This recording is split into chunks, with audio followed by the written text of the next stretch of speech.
So, hello everyone, and again welcome back to Team Enlightened, right? So,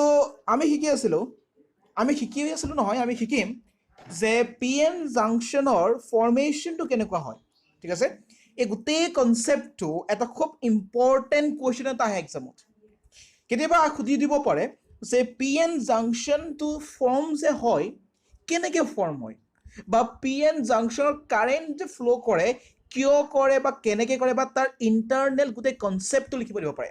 N C R T বুকত এটা পেজেই আছে যে formation of P N junction বুলি এটা গোটেই পেজ এটা আছে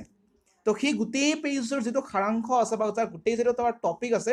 সেই গোটেই টপিকটো আমি আজি ডিছকাছ কৰিম ঠিক আছে ইয়াত আমি ছেমি কণ্ডাক্টৰৰ গোটেইখিনি কথা আমি পঢ়িবলৈ নাযাওঁ কিন্তু পি এন জাংচন পঢ়িবৰ কাৰণে যি যি বস্তু লাগে ঠিক আছে আমি জাষ্ট সেইটো অকণমান চাবলৈহে ট্ৰাই কৰিম ঠিক আছে চ' লেটছ ষ্টাৰ্ট প্ৰথমতে তোমালোকে এইটো বস্তু মন কৰা যে ছেমি কণ্ডাক্টৰটো দুই প্ৰকাৰৰ হয় আমি চবেই জানো এটা হৈছে ইন্ট্ৰিনচিক ৰাইট ডোণ্ট মাইণ্ড মাই হেণ্ডৰাইটিংটো বাদ দিয়া খালি বুজিবলৈ চেষ্টা কৰা আৰু এটা হৈছে এক্সট্ৰিনচিক ৰাইট এটা হৈছে ইন্ট্ৰিনচিক আৰু এটা হৈছে আমাৰ কি এক্সট্ৰিনচিক এতিয়া ইন্ট্ৰিনচিক মানে হৈছে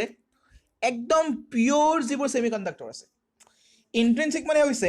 একদম যিবোৰ পিয়'ৰ ছেমি কণ্ডাক্টৰ আছে মানে নেচাৰেলি সিহঁতৰ গাত ছেমি কণ্ডাক্টৰৰ প্ৰপাৰ্টিজখিনি আছে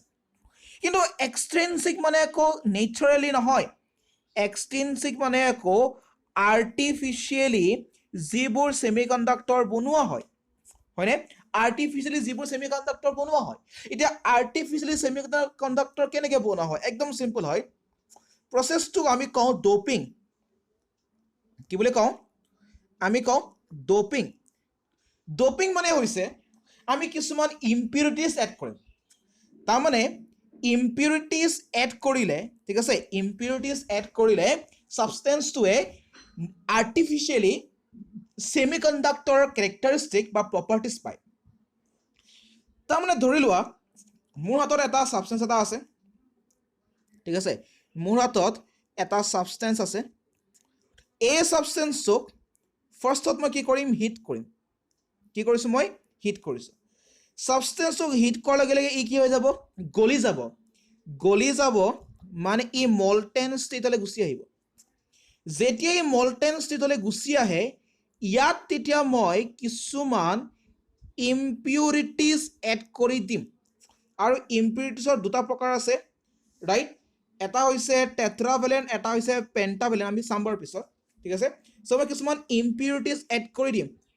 ইম্পিউৰিটিজ কোনটো ৰেচিঅ'ত এড কৰিম 1:10⁶ তাৰমানে 10⁶ এটম অফ দি ছাবষ্টেঞ্চ সেই ছাবষ্টেঞ্চটোৰ 10⁶ এটমছৰ কাৰণে মই কেৱল এটা ইম্পিউৰিটি এড কৰিম ৰাইট চ' আফটাৰ আই এড ইম্পিউৰিটিজ মই কি কৰিম তাৰপিছত মই কুল কৰি দিম কুল কৰিলে কি হ'ব ক্ৰিষ্টেল ফৰ্মলৈ গুচি আহিব তাৰমানে গলি থকা বস্তুটো আকৌ গোটা মাৰি দিব চ' প্ৰচেছটো চিম্পলে নহয় চ' আমাৰ প্ৰথম ষ্টেপটো হ'ব কি ছেমি কণ্ডাক্টৰক আমি যেতিয়া হেৰি কৰিব লাগে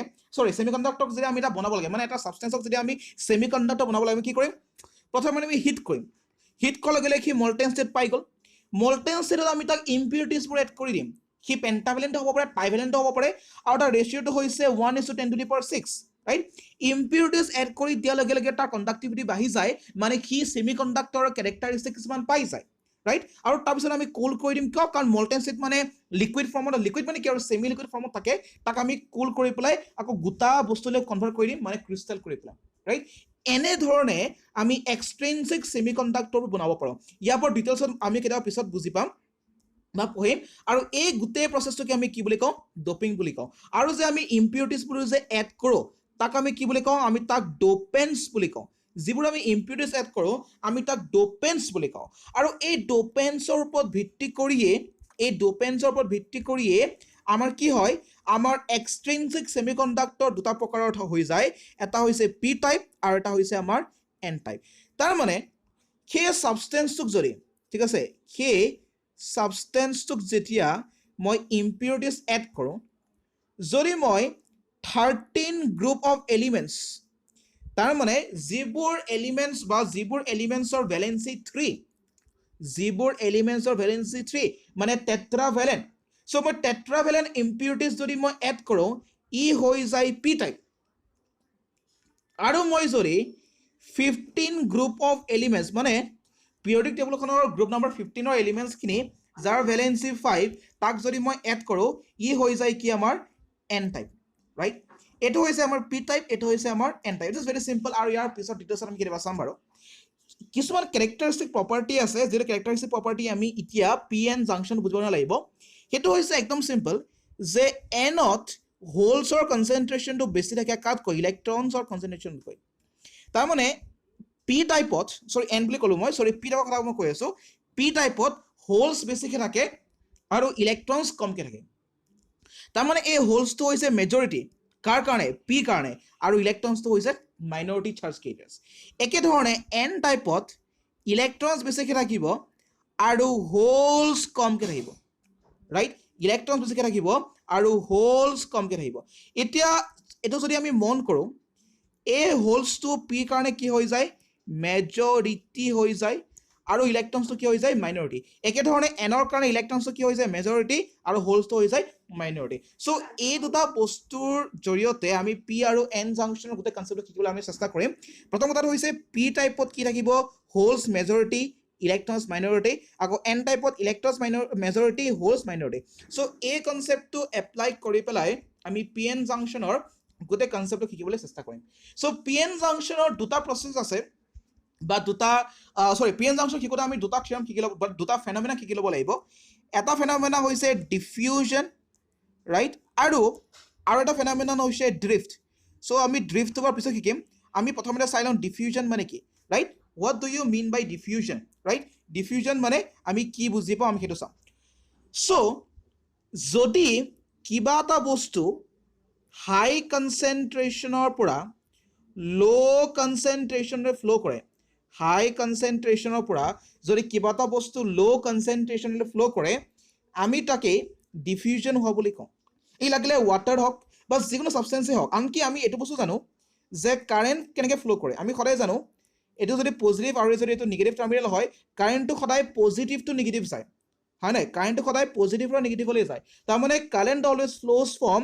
আ potential of higher concentration to a potential of লোৱাৰ কনচেনট্ৰেশ্যন হয়নে এইটো নেচাৰেল টেণ্ডেঞ্চি হয় মানুহৰ যে নেচাৰেল টেণ্ডেঞ্চিটো কি যে হাই কনচেনট্ৰেশ্যনৰ পৰা ল' কনচেনট্ৰেশ্যন ফ্ল' কৰা এটা নেচাৰেল টেণ্ডেঞ্চি আছে চ' যিকোনো বস্তুৱে হওক সদায় হায়াৰ কনচেনট্ৰেশ্যনৰ পৰা লোৱাৰ কনচেনট্ৰেশ্যন ফ্ল' কৰিবলৈ চেষ্টা কৰিব ঠিক আছে চ' ডিফিউজন মানে যে সেইটো ফেনমেনা যিটো ফেনমেনৰ কাৰণে বস্তুবোৰ সদায় হায়াৰ কনচেনট্ৰেশ্যন টু ল' কনচেনট্ৰেশ্যন ফ্ল' কৰিবলৈ চেষ্টা কৰে আৰু এই ডিফিউজন প্ৰচেছ আৰু এই ড্ৰিফ্ট আমি পিছত পঢ়িম বাৰু কিন্তু এই ডিফিউজন প্ৰচেছটোৱে কি কৰিব পি এন জাংচন প্ৰথমে ইনিচিয়েট কৰিব ঠিক আছে চ' সেইটো হৈছে আমাৰ ডিফিউজন আৰু ড্ৰিফ্টৰ কথাটো ৰাইট চ' এইটো ফেনমেনা আমি জানো আমি এতিয়া এটা বস্তু আমি চাই লওঁ এতিয়ালৈকে আমি মেইন বস্তুটো সোমোৱা নাই কিন্তু আমি জাষ্ট এতিয়া অলপ বেছিকটোৱে শিকি আছোঁ আমি আৰু এটা বস্তু চাই লওঁ সেইটো হৈছে জাংচনটো কি মানে যেনিবা দুটা ৰেলৱে ট্ৰেক আছে this is one railway track আৰু এইটো ৰেলৱে ট্ৰেক এই দুটা ৰেলৱে ট্ৰেক যিখন জেগাত লগ খায় যিখন জেগাত কি কৰিছে লগ কৰিছে আমি তাকে জাংচন বুলি নকওঁ জানো আমি তাকে জাংচন বুলি কওঁ in R general change right একেধৰণে মই যদি এটা পি টাইপ ছেমি কণ্ডাক্টৰ আৰু এটা এন টাইপ ছেমি কণ্ডাক্টৰ কি কৰোঁ লগাই দিওঁ ৰাইট তেতিয়া হৈ যাব সি এটা জাংচন সেইটোকে আমি কওঁ পি এন জাংচন বুলি মানে এটা পি টাইপ ছেমি কণ্ডাক্টৰ আৰু এটা এন টাইপ ছেমি কণ্ডাক্টৰ যদি আমি লগাই দিওঁ সেইটো হৈ যায় আমাৰ জাংচন চ' এইটো যদি পি ৰাইট আৰু এইটো যদি এন এহেন দুটাক লগাই দিলেই ই হৈ যায় এটা জাংচন আৰু এই জাংচনটোত যদি মই ছাইডত যদি অকণমান মেটেলিক কণ্টেক্ট লগাই দিওঁ এনেকৈ মানে কিবা মেটেল যদি লগাই দিওঁ ৰাইট ছাইডত ই হৈ যায় ডায়ড ৰাইট এই মেটেলিক কণ্টেক্টটো নাথাকিলে ডায়ড নহয় কিন্তু যেতিয়া মই এই মেটেলিক কণ্টেক্টটো এনেকৈ যদি মই এড কৰি দিওঁ ই হৈ যায় আমাৰ ডায়ড চ' দুটা কণ্ডাক্টৰ দুটা ছেমি কণ্ডাক্টৰ এটা পি টাইপ আৰু এটা এন টাইপ জইন কৰিলে ই হৈ যায় জাংচন আৰু সেই জাংচনটো যদি মই ছাইডত মেটেলিক কণ্টেক্ট লগাই দিওঁ ই হৈ যায় ডায়ড আৰু ডায়ডৰ ৰিপ্ৰেজেণ্টেশ্যন আমি কেনেকৈ কৰোঁ এনেকৈ কৰোঁ হয়নে আমি এনেকৈ কৰোঁ এইটো হৈছে আমাৰ পি এইটো হৈছে আমাৰ এন আচ্ছা যিমানে যি নহওক বাৰু so' this is the basic concept বা বেচিক কথাখিনি হৈছে বা যিখন আমাৰ বেচিক বস্তু লাগে পি এন জাংচন কৰিবৰ কাৰণে ৰাইট চ' এইটো হৈছে আমাৰ পিএন আমাৰ জাংচনটো এতিয়া আমি চাম পিএন জাংচনটো ফৰ্মেশ্যন কেনেকৈ কৰে বা পিএন জাংচনটো একচুৱেলি হয় কি সো আমি তাৰ ডিটেইলছত আমি এতিয়া চাম সো এইটো হৈছে তাৰ বেচিকটো যে জাংচনটো হয় কি বা সেমিকন্ডাক্টৰৰ যেটো basic portion right so let's see how is a junction formed so already আমি গম পালো যে সেমিকন্ডাক্টৰৰ টাইপস গিলা কি আৰু পি টাইপ আৰু এন টাইপ মানে কি হয় ৰাইট এটা চোৱা অলৰেডি মই কথাটো কৈ থোৱা আছে যে এটা পি টাইপ আৰু এটা এন টাইপ কন্ডাক্টৰ যদি এনেকে লগ লগাই দিয়া কি হৈ যাব এটা জাংশন হৈ যাব আৰু হেহেতৰ একদম এজ পইণ্ট মানে একদম কাখত যদি তুমি এটা মেটালিক কন্টেক্ট লগাই দিয়া কি হৈ যায় ডায়োড ৰাইট এতিয়া আমাৰ উদ্দেশ্যটো হৈছে কি ডায়োড হৈছে ৰাইট কি ডায়োডটো হ'ল কে ডায়োড যে কি হ'ল বা কি যে ডিভাইস এটা যে হ'ল যেটো ডিভাইসে কারেন্ট ফ্লো কৰাইছে সেইটো ফ্লো কেনেকে হ'ব তাৰমানে working বা formation of PN junction meaning to hoise je metallic conductor dutak log dile je ta current flow kora ta path di die right kenege di die ami ta ki mata mane etia obo acha prothom kotha moi jare agate koisu teneke jodi ami sao dhori law এক second let me draw right dhori loa eto hoise amar p type semiconductor এটো হৈছে আমাৰ n type semiconductor একদম simple right এটো আমাৰ p right এটো আমাৰ n right এটো আমাৰ p এটো আমাৰ n দুটা লগ দিলো কি হৈ গল এটা জাংশন হৈ গল আৰু যেতিয়া মই কাখত মানে এই সাইডত ৰাইট এনেকে এটা মেটালিক কন্ডাক্টৰ এপিনো একে ধৰণে এটা মেটালিক কন্ডাক্টৰ লগ লগাই দিলো কি হৈ গল ডায়োড হৈ গল রাইট এতিয়া এই ডায়োডটো যে হসকে ডায়োড হয় না মানে is a current যে কন্ডাক্ট কৰে বা ইয়াৰ মাজেৰে কাৰেন্ট যে ফ্লো হয় আমি তাক প্ৰমাণ কৰিব লাগিব বা আমি চাম কেনেকে হয় এটা চোৱা মই কৈছিলো বা কোৱা মানে কি তো সবে জানা কথা যে পি টাইপ সেমিকন্ডাক্টৰৰ ক্ষেত্ৰত ৰাইট পি টাইপ সেমিকন্ডাক্টৰৰ ক্ষেত্ৰত হোলস বেছিকে থাকে কি থাকে হোলস বেছিকে থাকে মানে n is the number of holes তাৰ মানে ইয়াত হোলসটো কি হৈ আছে ইয়াত হোলসটো কি হৈ আছে obviously majority charge carrier হৈ আছে আৰু ইলেক্ট্ৰনটো কি হৈ আছে minority charge carrier হৈ আছে কি হৈ আছে minority charge carrier হৈ আছে একে ধৰণে n ৰ ক্ষেত্ৰত বা n টাইপ সেমিকন্ডাক্টৰৰ ক্ষেত্ৰত আমি জানো যে ইলেক্ট্ৰনৰ পৰিমাণটো বেছিকে থাকে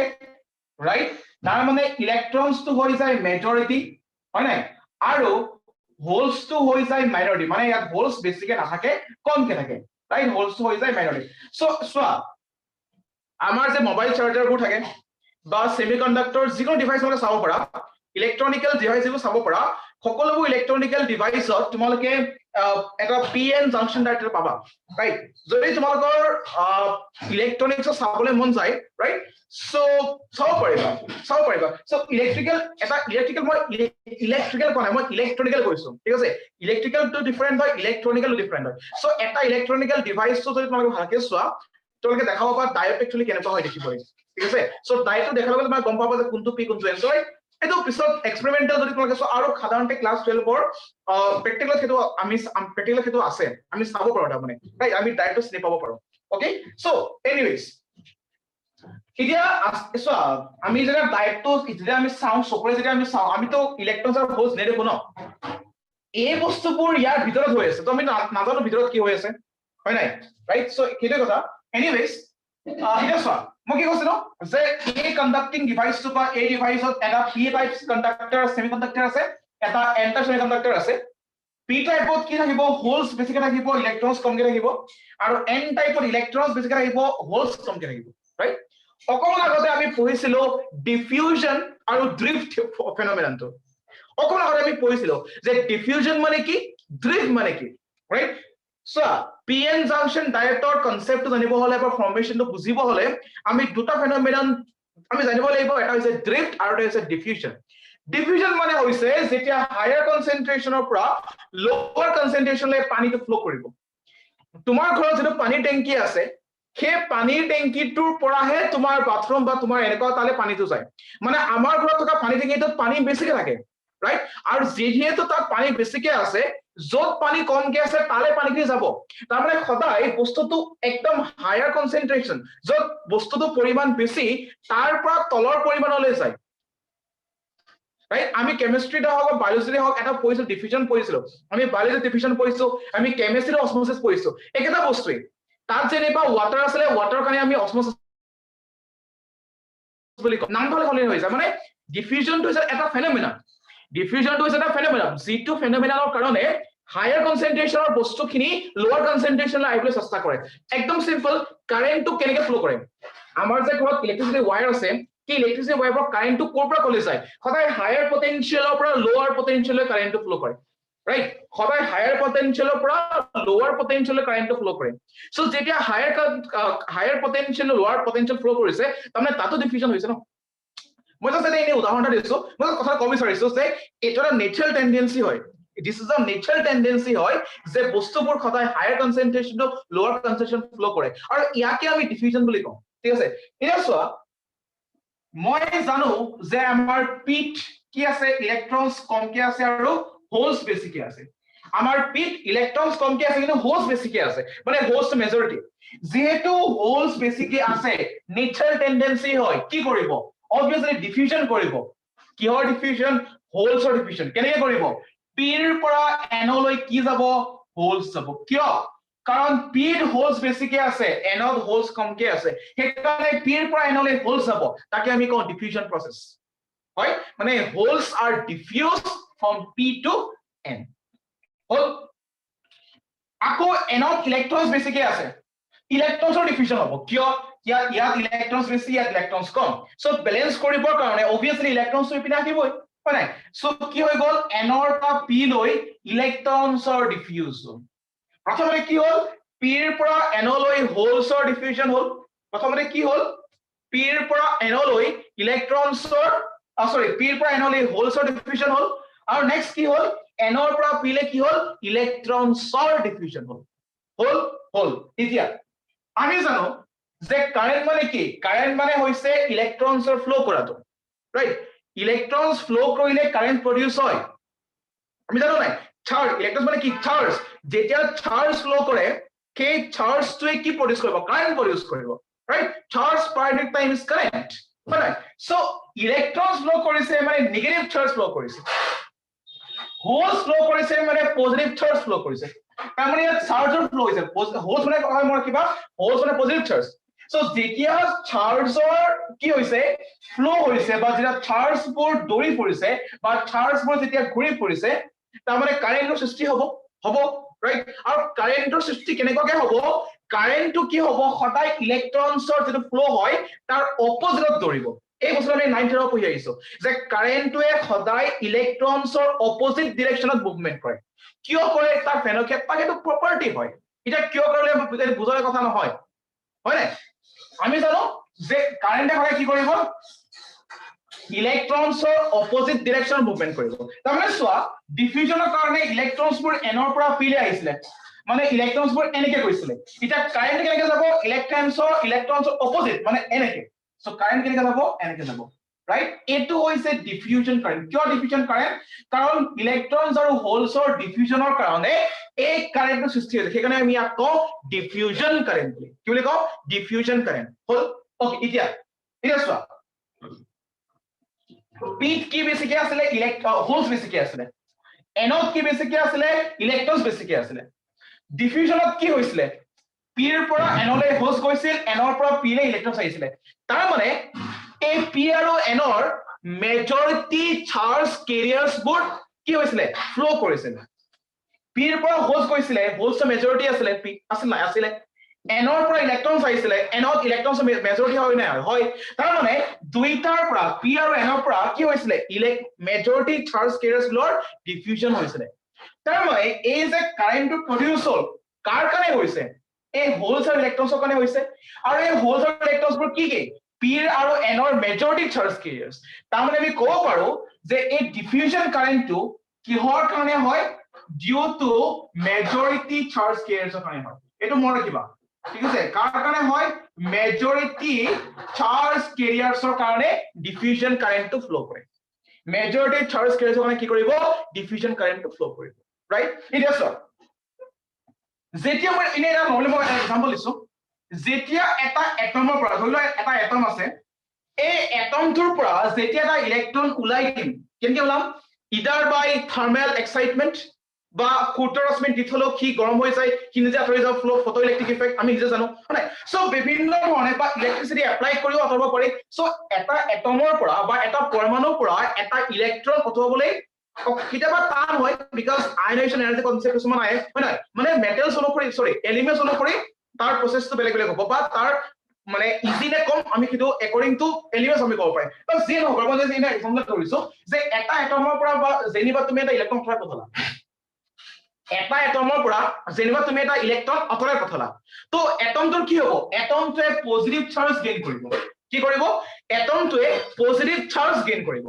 সেই কাৰণে চোৱা যেতিয়া এনৰ পৰা পি লে ইলেক্ট্ৰন ওলাই আহিছিলে এনত একাল মান পজিটিভ চাৰ্জ থাকিব কি থাকিব একাল মান পজিটিভ চাৰ্জ থাকিব আৰু সেই পজিটিভ চাৰ্জবোৰ টাইটলি বাউন্ড হৈ থাকে ইমমোবাইল মানে লৰচৰ কৰিব নোৱাৰে সেই পজিটিভ চাৰ্জবোৰ লৰচৰ কৰিব নোৱাৰে কিয় বিকজ অফ দা ইলেক্ট্ৰোষ্টেটিক এট্ৰেকশন বা ৰিপালশন ৰাইট চাৰ্জ অকল এটাই নহয় একাল মান চাৰ্জ আছে সো হেন্টাৰ মাজতো এটা বাউন্ডিং থাকিব ন হেন্টাৰ মাজতো এটা ফোৰ্স থাকিব সো যাৰ কাৰণে সেইবোৰ কি হৈ যায় they are not free they are immobile মানে ঘূৰি ফুৰিব নোৱাৰে মোবাইল মানে ঘূৰি ফুৰা ই মোবাইল মানে লৰচৰ কৰিব নোৱাৰা সো কি কৰিব লৰচৰ কৰিব নোৱাৰা কিছুমান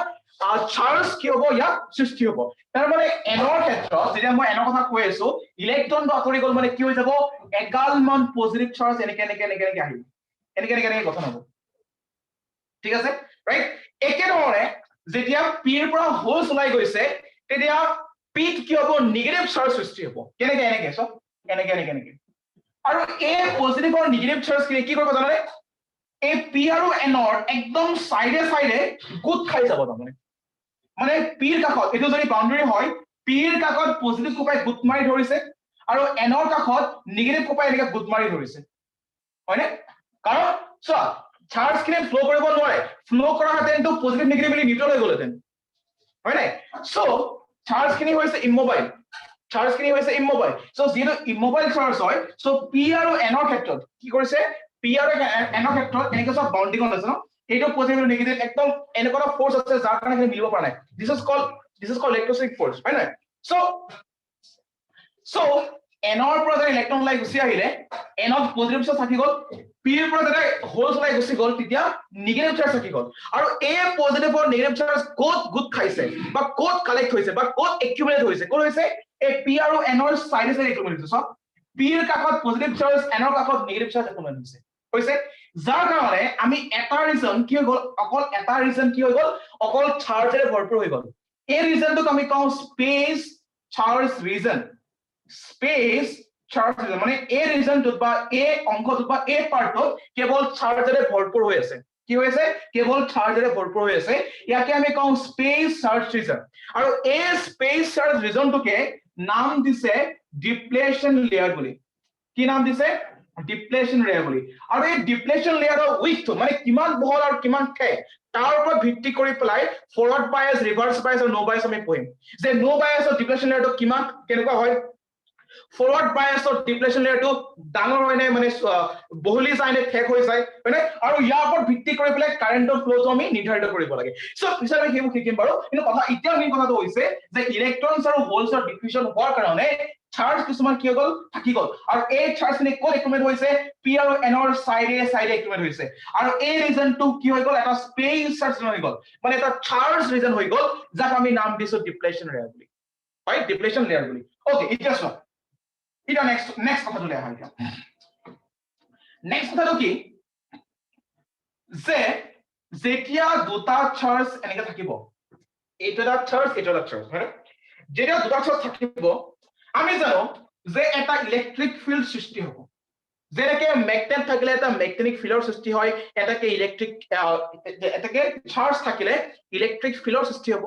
সো ইলেক্ট্ৰিক ফিল্ডটো কাৰ কাৰণে সৃষ্টি হৈছে ডিফিউজনৰ কাৰণে সৃষ্টি হৈছে কাৰণ ইলেক্ট্ৰনছ আৰু হোল ডিফিউজ কৰিছে তাৰ কাৰণে চাৰ্জবোৰ একুমুলেট হৈছে তাৰ কাৰণে এটা ইলেক্ট্ৰিক ফিল্ড সৃষ্টি হৈছে আৰু ইলেক্ট্ৰিক ফিল্ডটো কেনেকুৱাকে পজিটিভৰ পৰা নিগেটিভলৈ যায় ইলেক্ট্ৰিক ফিল্ডটো সদায় পজিটিভ টু নিগেটিভ যায় গ'ল পজিটিভ নিগেটিভ ইলেক্ট্ৰিক ফিল্ড গ'ল ৰাইট আমি জানো যে যেতিয়া ইলেক্ট্ৰিক ফিল্ড এটা সৃষ্টি হয় যেতিয়া ইলেক্ট্ৰিক ফিল্ড এটা সৃষ্টি হয় কি হ'ব তেতিয়া ইলেক্ট্ৰনছৰ মুভমেন্ট হ'ব কেনেকুৱাকে হ'ব ইলেক্ট্ৰিক ফিল্ডৰ অপোজিট ডাইৰেকশনত হ'ব এই ইলেক্ট্ৰিক ফিল্ডৰ কাৰণে ইলেক্ট্ৰনছে মুভমেন্ট কৰিব কেনেকুৱাকে মুভমেন্ট কৰিব ইয়াৰ অপোজিট ডাইৰেকশনত মুভমেন্ট কৰিব তাৰ মানে এই ইলেক্ট্ৰিক ফিল্ডখনে এই ইলেক্ট্ৰনছবোৰক ড্ৰিফট কৰে কি কৰে ড্ৰিফট কৰে তোমালোকে ড্ৰিফট কাৰেন্ট পঢ়িছা হয় তোমালোকে ড্ৰিফট কাৰেন্ট পঢ়িছা তাৰ ফৰ্মুলা তোমালোকে জানা সো ক'ত পঢ়িছিলা কাৰেন্ট ইলেক্ট্ৰিচিটি চেপ্টাৰটো পঢ়িছিলা হয় সো ইলেক্ট্ৰিক ফিল্ডখনে কি কৰিব কি ইলেক্ট্ৰনছবোৰক ড্ৰিফট কৰিব কেনেকৈ কৰিব ইয়াৰ অপোজিট ডাইৰেকশন তাৰ মানে সো ইলেক্ট্ৰিক ফিল্ডখন পজিটিভ টু নেগেটিভ আহিছে মানে এনৰ পৰা পি লৈ আহিছে মানে তো ইলেক্ট্ৰনছবোৰ কেনেকৈ যাব পি ৰ পৰা এনলৈ যাব পি ৰ পৰা এনলৈ ইলেক্ট্ৰনছবোৰ যাব মানে কি এইখিনি কাৰ ইলেক্ট্ৰনছ এইখিনি পি ইলেক্ট্ৰনছ পি যে মাইনৰিটি চাৰ্জ কেৰিয়াৰ পি যে ইলেক্ট্ৰন কিছুমান আছিলে কিন্তু মাইনৰিটি হৈ আছিল হয়নে মাইনৰিটি হৈ আছিল মানে এই মাইনৰিটি খিনি কলে যাব পি ৰ পৰা এনলৈ যাব কিয় যাব ডিফিউজনৰ কাৰণে নহয় ইলেক্ট্ৰিক ফিল্ডৰ কাৰণে যাব যেটো চাৰ্জ বিতৰণ এটা গঠন হ'ল যাৰ কাৰণে এখন ইলেক্ট্ৰিক ফিল্ড আহিলে এতেকে ইলেক্ট্ৰনছবোৰ মুভমেন্ট কৰিব লাগিব সো পি থকা ইলেক্ট্ৰনছ খিনি এনলৈ যাব লাগিব ৰাইট কিয় ইলেক্ট্ৰিক ফিল্ডৰ অপোজিটত ইলেক্ট্ৰনছ মুভ কৰে সো অপোজিট মানে কি পি ৰ পৰা সো পি যিমান কি ইলেক্ট্ৰনছ আছে হি এনলৈ যাবলৈ চেষ্টা কৰিব আৰু পি ইলেক্ট্ৰনছ মানে কি minority charge careers right so একে ধৰণে যেহেতু পি ৰ পৰা এনলৈ ইলেক্ট্ৰনছ খিনি গ'ল আকৌ এনৰ পৰা পি লে কি আহিব আকৌ হোলছ খিনি আহিব ৰাইট আৰু আমি জানো যে এনড হোলছ কি হয় এনড হোলছ খিনি মাইনৰিটি হয় তাৰ মানে ইলেক্ট্ৰিক ফিল্ডৰ কাৰণে কি হৈছে মাইনৰিটি চাৰ্জ কেৰিয়াৰ্ছৰ মুভমেন্ট হৈছে প্ৰথমত ডিফিউজন হ'ল ডিফিউজনত মেজৰিটি চাৰ্জ কেৰিয়াৰ্ছৰ মুভমেন্ট হ'ল তাৰপিছত ইলেক্ট্ৰিক ফিল্ডখনৰ কাৰণে এতিয়া মাইনৰিটি চাৰ্জ কেৰিয়াৰ্ছৰ মুভমেন্ট হৈছে আৰু ইয়াকে আমি ড্ৰিফট বুলি কওঁ তাৰ মানে কি ইলেক্ট্ৰিক ফিল্ডে ইলেক্ট্ৰনছখিনি ড্ৰিফট কৰিছে একে আমি ড্ৰিফট বুলি কওঁ মানে মাইনৰিটি চাৰ্জ কেৰিয়াৰ্ছখিনি মুভমেন্ট হৈছে এটা চোৱা যেতিয়া ইলেক্ট্ৰন ফ্লো কৰে মই আগতে কৈছো চাৰ্জ ফ্লো কৰিলে কাৰেন্ট প্ৰডিউস হ'ব right so ইয়াত ইলেক্ট্ৰন ফ্লো কৰিছে বা হোলছ ফ্লো কৰিছে মানে চাৰ্জ ফ্লো কৰিছে সো এটা কাৰেন্ট সৃষ্টি হ'ব এটা কাৰেন্টৰ ডাইৰেকশনটো কেনেকুৱা হ'ব ইলেক্ট্ৰনছৰ অপোজিট ইলেক্ট্ৰনছ তো ইয়াত পি ৰ পৰা এনলৈ গৈছে সো কাৰেন্টটো আহিব এনৰ পৰা পি লে আৰু এই কাৰেন্টক আমি কওঁ ড্ৰিফট কাৰেন্ট আমি কি বুলি কওঁ ড্ৰিফট কাৰেন্ট সো ড্ৰিফট কাৰেন্টটো কাৰ কাৰণে হৈছে মাইনৰিটি চাৰ্জ কেৰিয়াৰ্ছৰ কাৰণে হৈছে right minority charge carriers বা মানে ক'ব পৰা যে ইলেক্ট্ৰিক ফিল্ডৰ কাৰণে হৈছে হয় ডিফিউজন কাৰেন্টটো আহিছিলে মেজৰিটি চাৰ্জ কেৰিয়াৰ্ছৰ কাৰণে কিন্তু ড্ৰিফট কাৰেন্টটো আকৌ আহিল মাইনৰিটি চাৰ্জ কেৰিয়াৰ্ছৰ কাৰণে আহিল সো এতেকে আমি কি পালো যে প্ৰথম অৱস্থাত ডিফিউজন কাৰেন্টৰ সৃষ্টি হ'ল যাৰ কাৰণে এটা ইলেক্ট্ৰিক ফিল্ডৰ সৃষ্টি হ'ল জিটো ইলেক্ট্ৰিক ফিল্ডে কি কৰিলে এটা ড্ৰিফট কাৰেন্ট সৃষ্টি কৰিলে তাৰমানে এই ডায়োডটো সব এটা কাৰেন্ট এনেকে হয়নে যদি মোক খুদে যে এই ডায়োডটো টোটাল নেট কাৰেন্ট কিমান নেট কাৰেন্ট হ'ব I diffusion minus I drift বা তোমালোকে ক'ব পাৰা